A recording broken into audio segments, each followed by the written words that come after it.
This is the websites.ca podcast, where we help Canadian small businesses build and maintain an effective website and online presence.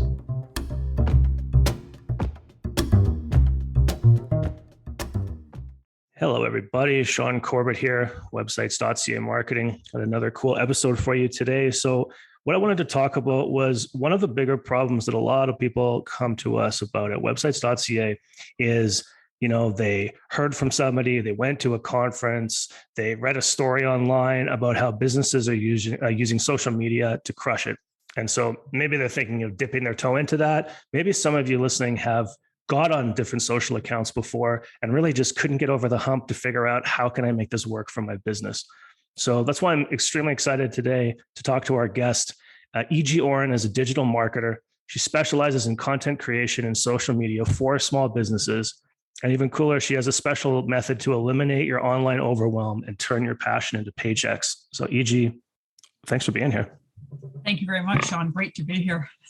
Yeah, so I wanted to dive right in. Maybe you could tell the listeners a little bit about your background and expertise, basically, why they should pay attention to what you have to say. Well, let's see. I started in online advertising quite literally before phones were smart and Google was a verb. So for the older crowd out there that, used to have to ask Jeeves or Yahoo to get information instead of Google, I've seen a lot of changes, and there's just going to be more changes coming. And that can be overwhelming, even for people like me that are in the industry.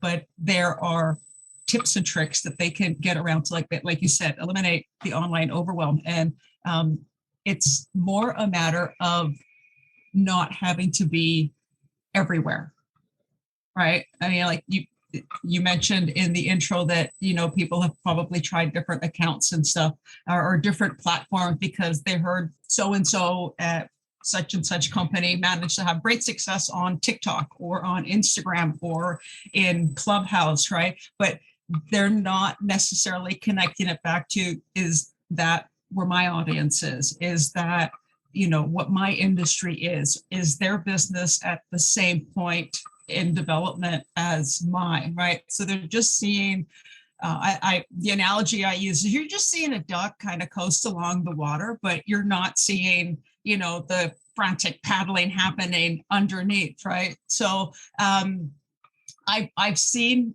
a lot, and I've seen it with small businesses and big businesses. I've seen it, and it's pretty much universal. It doesn't matter if you're in Canada, in the US, in Australia. It doesn't matter if you're just starting out or if you've been in business for 20 years. It doesn't matter if you're a solopreneur, a little mom and pop corner shop, or if you're a big corporation. We all kind of have the same needs in terms of marketing, but it's not about necessarily where, as opposed to where your audience is and how you can approach them. And what I do with big companies, with small companies, it's all the same. It's all in how you apply it. It's all in how you make it connect for you.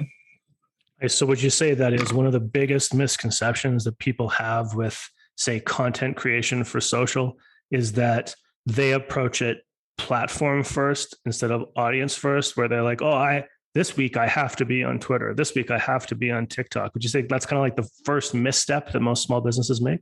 Yeah, they're looking at the medium and the platform first. So I've kind of, with my clients, I work through what I call a SPA method.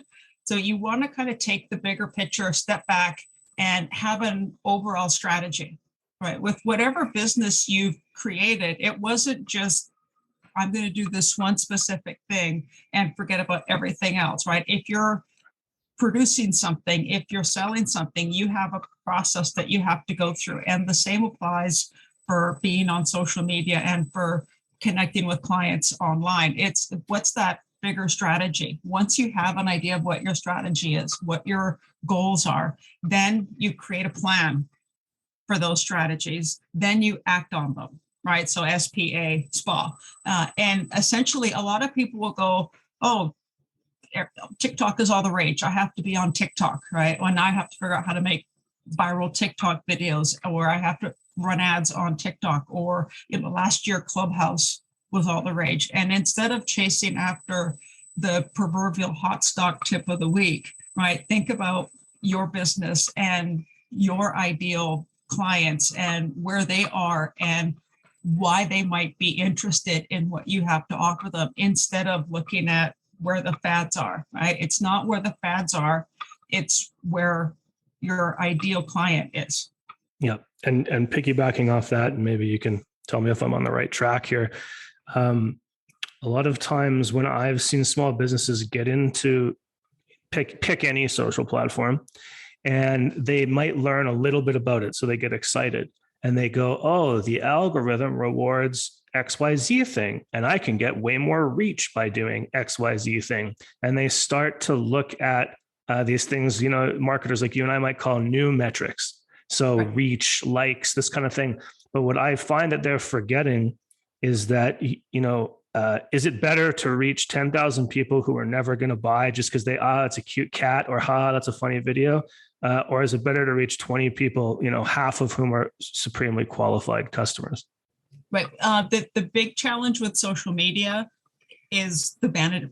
I call them vanity metrics, right? Yep. It's not a popularity contest. You can have 100, you mentioned like 10, right? It can be 10, 100 followers on Facebook, but if they're hardcore followers and they're advocates and they're buying your product and they're helping to support you by commenting and sharing your post, at the end of the day, that is going to be a lot more valuable than just having, like you said, like a cute cat meme or something, and then that happens to go viral. That's not to say you can't use those, but there has to tie in, right? The idea behind social media is it's meant to be social, right? It's, let's have a conversation, let's discuss, let's build a relationship, let's see, right? It's like going to a party, going to a networking group, only it's virtual instead of in person,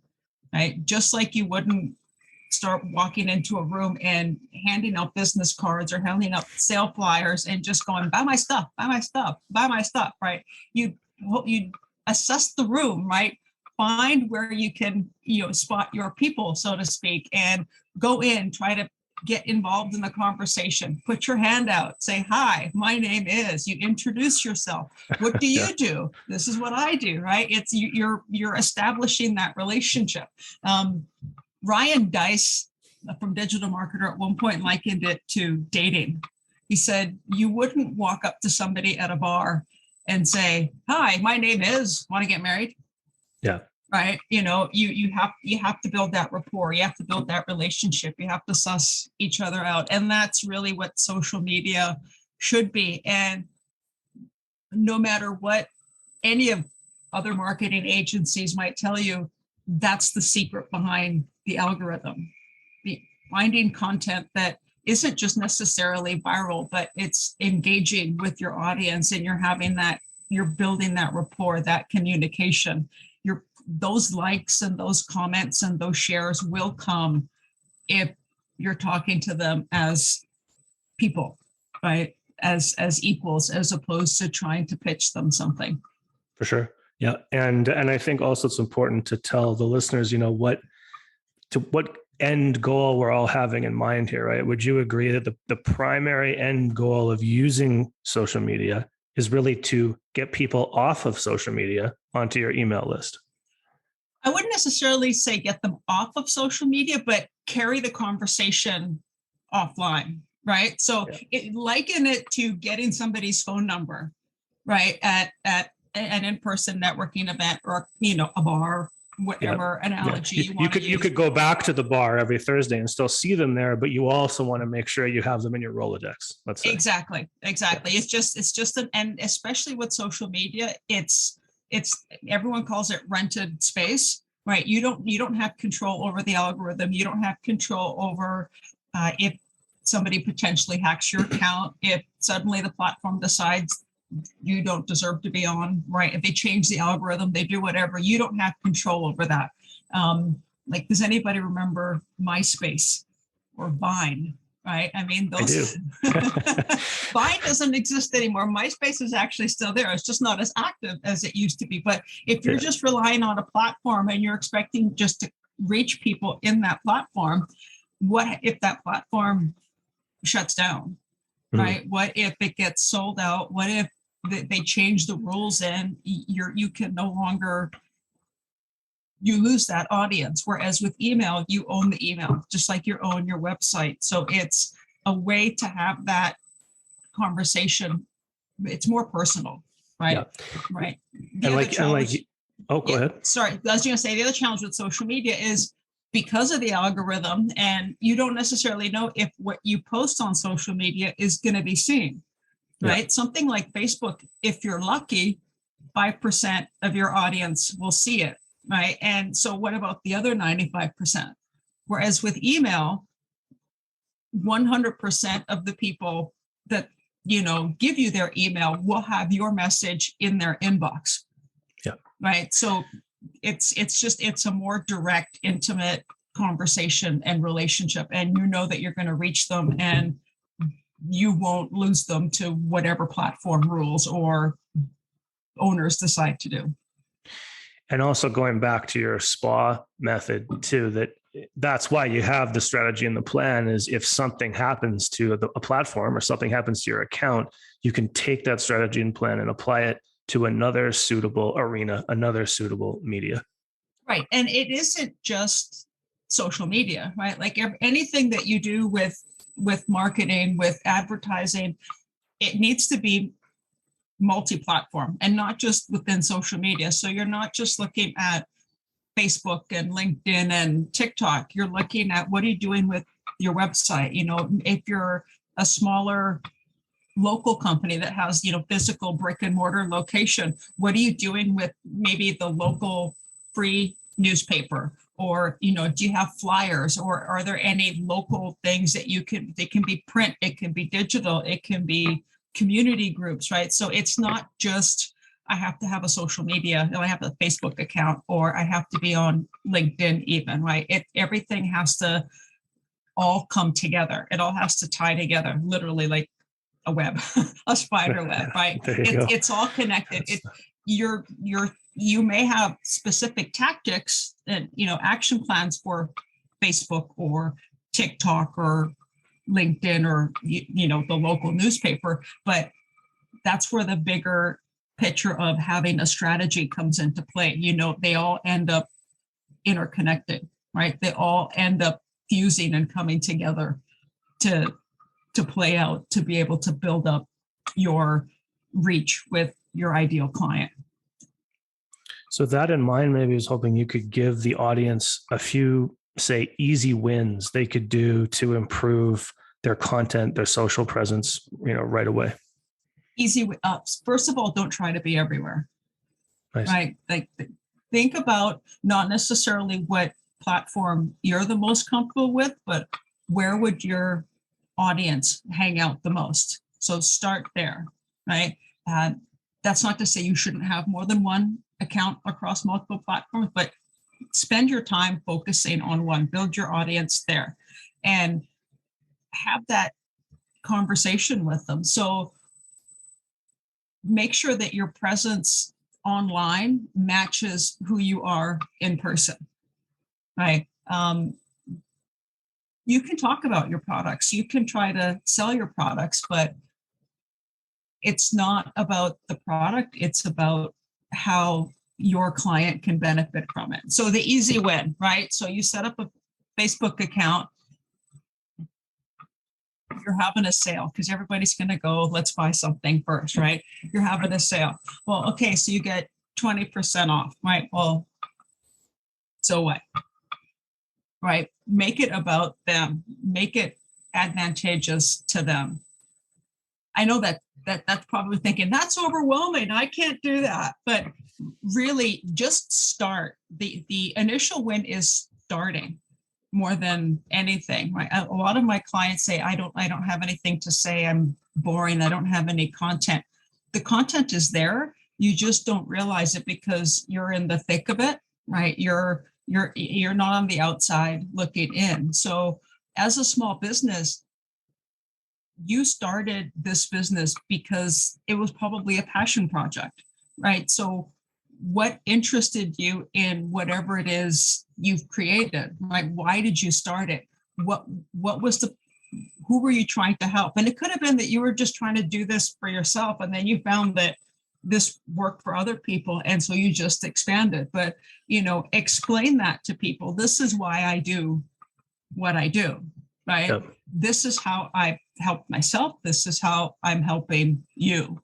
Start there, right? It's that, hi, my name is, telling their story basically, and taking story. Little pieces of it and using that as content. Exactly, right. Yeah. It's like you're interviewing me. You probably have a list of questions for me, and it's literally who are you? What do you do? Why do you do it? Where do you do it? Just go through the we're in Canada, right? We had W5 here for how many years, right? Go through the who, what, where, when, and why, right? Yeah. And just start having those conversations. Easy wins is just sharing, right? This is why I do what I do. These were my challenges in getting from A to B, right? Yeah. And maybe, okay, I got an idea from what you said there. Maybe we can workshop it and massage it a little bit. So sure. We use the example, like a brick and mortar business is going to do a sale. And what is the thing that we've seen? Because everybody, when they start with any content, I find they start by copying other people, which is better than nothing. But like you're saying, it's not really about them. And so it typically fails. So let's say, okay, I'm going to do a sale.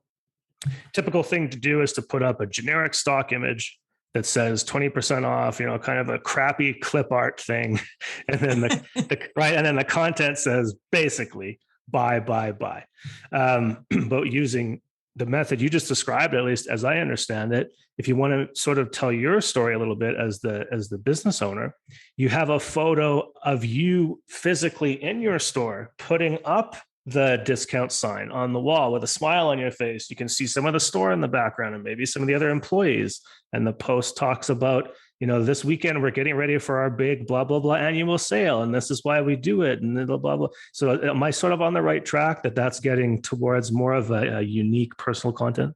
You are, yes. Okay. And it doesn't necessarily have to be you, the owner. If you're, because a lot of people are introverts and they're not necessarily comfortable putting themselves on social media, but chances are you've got someone that will advocate for you. You've got, it could be a friend, it could be a family member, it could be another client that just can't stop talking about your product or service, right? You can use them as the image, but yes, don't just go with the stock image. Personalize it, right? Make that connection. There's a saying that content is king, and I would tend to agree with that. But in order for the content to be king, you need to have the visual element, right? On social media, you can't just have text. You have to have an image, right? So that image needs to stop the scroll. If you're doing print advertising, that image needs to catch the eye. And then once you got their attention, then the words and the message is what will carry through. And if they see that you're trying to make a connection, that is going to resonate more than just trying to, stand on a soapbox with a megaphone and then just preach, essentially. Yeah. Hand out flyers, yeah. So I did want to, we're talking about storytelling and personalizing stuff. I'll put you on the spot and say, could you tell us, a specific story about maybe a case study of a business who came to you with an issue and how you helped? So I've spent recently, the past couple of years during the pandemic, I've spent a lot of time helping independent musicians. I mean, their world literally came to a screeching halt when they couldn't perform in person. They couldn't go on tour. They couldn't go in studio. They couldn't do anything. So one of my clients who had a bit of a Facebook phobia, I guess you could call it, had never done any live streams, didn't know what to say, even though she'd been in the industry for over 20 years. It's like, I've got nothing. I don't know how to handle this thing. I don't, I'll like every now and then, and that's about it. So it was, well, let's look at your music. Why do you write what you do?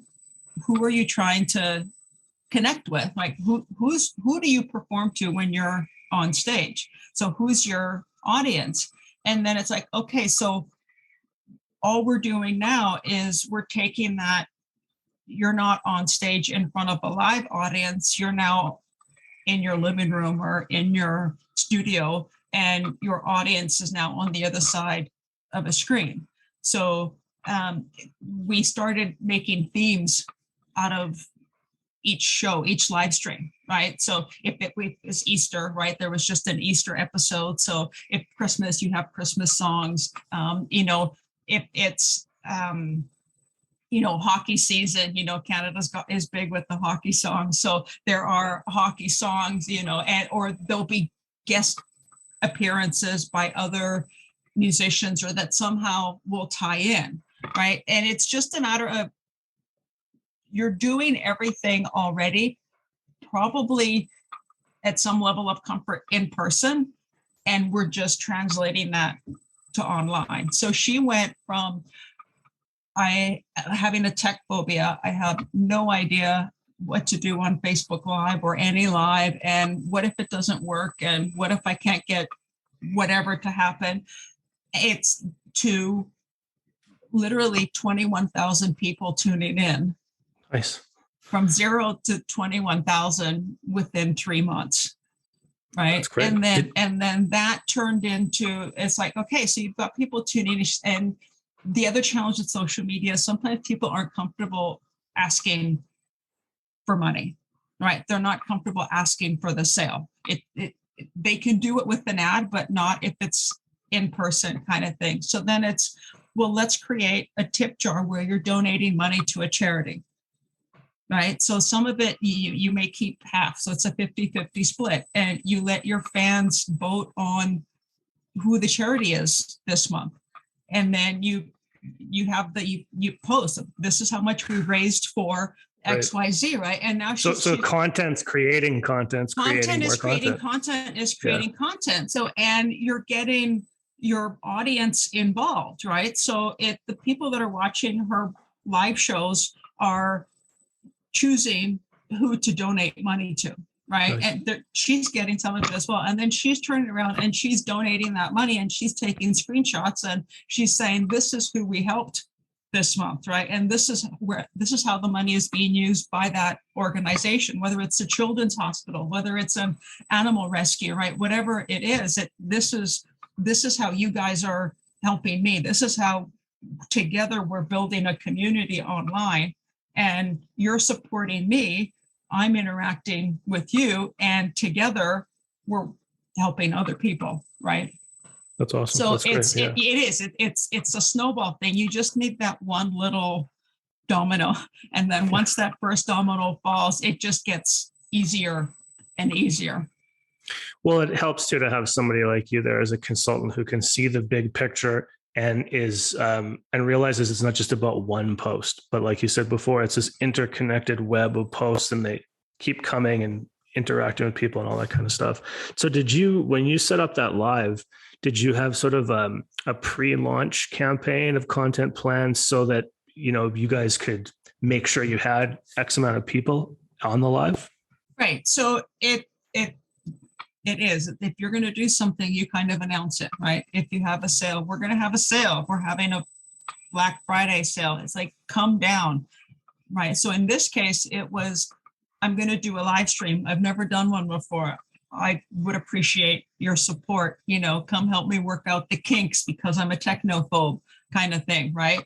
And that message went on social media. So it went maybe a week before, and then it went again a couple of days before, and then the day of, right? And then you have the live stream, you have the interaction, and then you kind of have the review afterwards, right? So you have a follow-up post that says, I had the live stream. These were the good things that happened. These were the bad things. These are the challenges that I had. This is the experience I had. And then with anything that you do online, really the trick is asking for something, right? Like in marketing terms, we call it a call to action. And what tends to happen is most people will think that that call to action means buy my stuff. A call to action can be asking a question where you want to get a response, right? Like, tell me your thoughts, or what do you think, or what's your opinion on this, or if you agree, like my post, or share it with your friends and family. It doesn't have to be purchase related.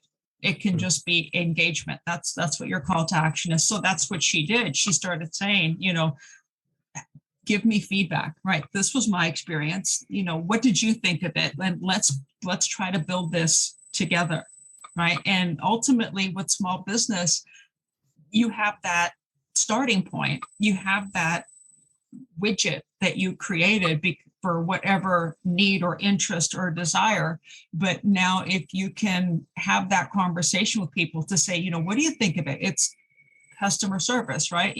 What was your experience? How can we improve, right? Help us build this, right? Like, I want to make this better for you, right? I want to support you as much as because you're supporting me, right? Let's grow this together. So that's really how you have that one little bit, and that one little bit is enough to give you 2 weeks worth of content, right? And then you just circle back. Yeah, I think that's really, really cool what you're saying, especially when you're pointing out, ways that the client can be honest and talk about their own experience. Because so many people go online, especially with social, and they want to put on a front, maybe be a little bit phony, whatever. And I find that also leads to burnout way faster too. So in all the examples you've been giving us, you're saying, oh, my client's not totally comfortable with technology. Well, we're going to say that in the live, or we're going to put that in the post. We're going to be honest about it. And then you're empowering your client to just be them, which ultimately is, although it may be scary for somebody listening, or maybe they think it's stupid, or maybe they think it's unprofessional, all the words that people will sometimes throw at you as a consultant.